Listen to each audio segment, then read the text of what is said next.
I've been surprised over the past year at how many people have written to me arguing that the story of Zacchaeus is scriptural proof that Jesus didn't mean what he said when he stated that people need to forsake everything they own in order to become his disciples. There are two reasons for my surprise. One is because I've hardly ever heard that argument before in the 45 years that I've been teaching people to obey Jesus. And the other is because I'm shocked that people would really seriously think Zacchaeus was an exception to what Jesus said in Luke 14:33. Don't get me wrong, there do appear to be some exceptions, at least ones for which I don't have an answer. Mary, Martha, and Lazarus, for starters. They seem to be good friends of Jesus, but not disciples, if anyone can be such a thing.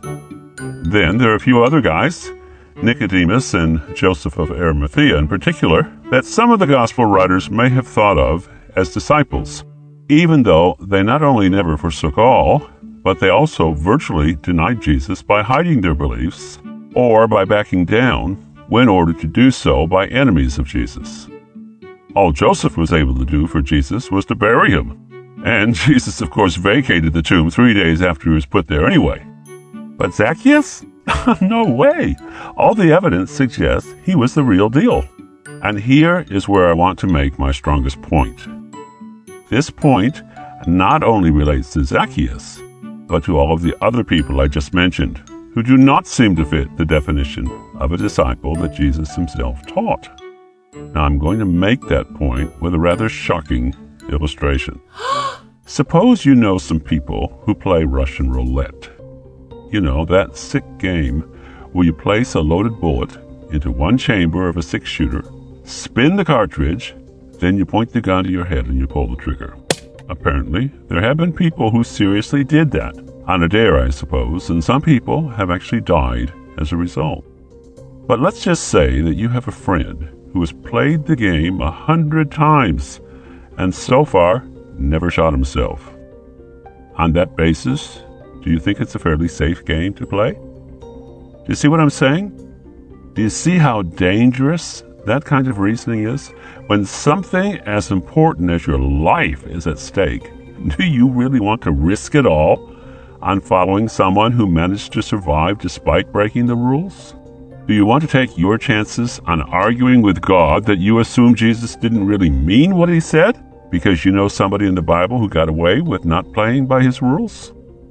Remember, there is one point on which all professing Christians at least appear to agree. We all say that salvation is based on faith in one person. Without that faith, we're lost. So, who's the person? Is it Zacchaeus? Is it Nicodemus? Lazarus? Or Joseph of Arimathea? No, of course not. It's Jesus. Now, if it's just an argument with me that you want to win, okay, fine. Point out apparent exceptions and you win. I don't have answers for some of those exceptions. But I'm playing for bigger stakes than some silly argument on the internet. I'm playing for eternal salvation versus eternal damnation. And whether you acknowledge it or not, you're playing for the same stakes. There simply is no room for fudging the rules in this game. But I will explain about Zacchaeus, just in case anyone does want to use him. When you see how easy the explanation is, don't be surprised if there's just as easy an explanation for the other exceptions as well, even if I don't know those explanations yet. So here we go. After Jesus had spent the day with Zacchaeus, Zacchaeus announced that he was going to give half of his wealth to the poor. That's right, half. Not all of it, like Jesus asked for from the rich young ruler, or like he asked for from the disciples, or like he expected of the Pharisees, or like he taught to the crowd that was following him near the end of the 14th chapter of Luke. Zacchaeus only gave half of his goods to feed the poor. Now, the funny thing is that none of the people who have written to me citing Zacchaeus as their justification for not obeying Jesus ever, to my knowledge, even gave up half of what they owned. But hey, that never was the point anyway, was it? Okay, so Zacchaeus gave half to the poor. The big question is this: what did he do with the other half? Now, these people want me to believe that he just downsized, maybe even cutting his office hours down from 60 hours a week to just 30. But we don't really have to guess what he did with the other half, do we?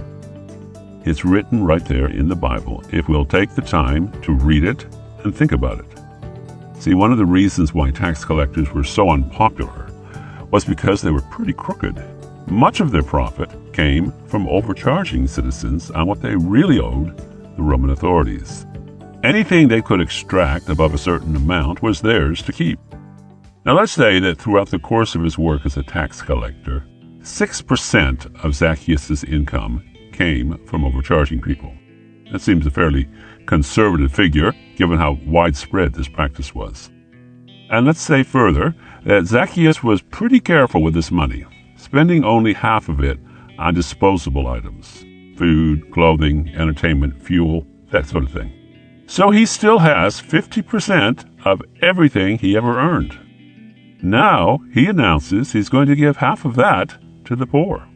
But it still leaves him with 25% of everything he ever earned. Now remember, he has decided to repay everyone he cheated. We're talking about the source of 6% of his original income. He's not just going to repay them, he's going to repay all of them 4 times over. All that he ever robbed from them.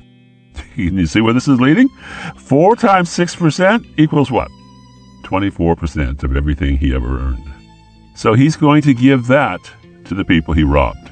And that is almost exactly what he has left after he gives away half of what he still owned from his life as a tax collector. Simple, isn't it? So I ask myself, why has the Zacchaeus argument suddenly emerged?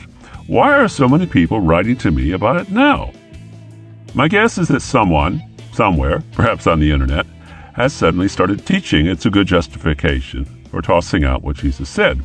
And I'm further guessing that this teaching is filtering down through a lot of people who have also visited my channel and heard me teach people to obey Jesus when he tells us to forsake all and start living by faith. So, a lot of people go from here, and essentially they Google for a pastor who will give them a good excuse not to forsake all. I'm not sure what the exact search term would be for that, but somehow they all find the same pastor. And none of them, well, at least none of them who end up writing back to me, even thinks to question the pastor on such shonky reasoning. Isn't that pretty much what I've been saying since the beginning? About the only reason most people even have pastors is so that the pastors can protect them from any teaching that's going to upset the smooth running of their life as it is now, and to especially shield them from the teachings of Jesus. They run straight to their pastors for help the moment they hear Jesus saying anything that seems a little difficult. And apparently Zacchaeus just happens to be the failed excuse of the month, or the year perhaps, for shooting down Jesus. Who knows what it'll be next year. But in the end, we're each going to have to run our defense by God, aren't we? Who have you chosen to hide behind? Jesus or Zacchaeus? Jesus or Lazarus? Jesus or Joseph of Arimathea? Sorry, but I don't like your chances if you did not choose Jesus.